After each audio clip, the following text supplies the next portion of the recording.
नमस्कार, आप देख रहे हैं बालाजी न्यूज और मैं हूं आपके साथ श्वेता। तो चलिए रुक करते हैं आज की मुख्य खबर पर।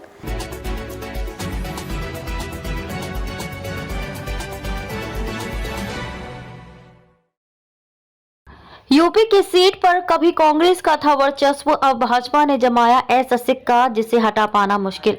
गुरु गोरक्ष की नगरी गोरखपुर जो आज भाजपा का गढ़ मानी जाती है, कभी यहाँ कांग्रेस का वर्चस्व था। पहले 3 संसदीय चुनाव में तो कांग्रेस का दबदबा था। चौथी लोकसभा को छोड़ दिया जाए तो उसके बाद के अगले 4 चुनाव में भी गोरखपुर की जनता ने कांग्रेस प्रत्याशी पर ही भरोसा जताया। भाजपा के पाले में पूरी तरह ये सीट तब आई जब गोरक्ष पीठाधीश्वर पार्टी के टिकट पर चुनाव लड़ने आए। 2018 के उपचुनाव को अपवाद मानकर छोड़ दिया जाए तो 1991 से पीठ के सहारे ही भाजपा का परचम गोरखपुर संसदीय सीट पर लहरा रहा है। गोरखपुर संसदीय सीट पर भाजपा की पैठ की बात करें तो हमें 1991 के चुनावी परिदृश्य के फ्लैशबैक में जाना पड़ेगा।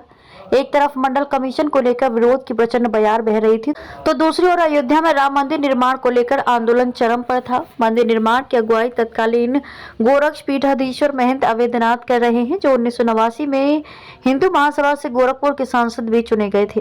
क्योंकि भाजपा तब तक राम मंदिर को लेकर खुलकर समर्थन में आ गई थी, इसलिए उसने महंत अवैधनाथ को अपना प्रत्याशी बनाने का फैसला किया। लक्ष्य एक था, सो महंत अवैधनाथ ने भी पार्टी के प्रस्ताव को स्वीकार किया और पहली बार भाजपा के टिकट पर मैदान में उतरे ही नहीं बल्कि जीते भी।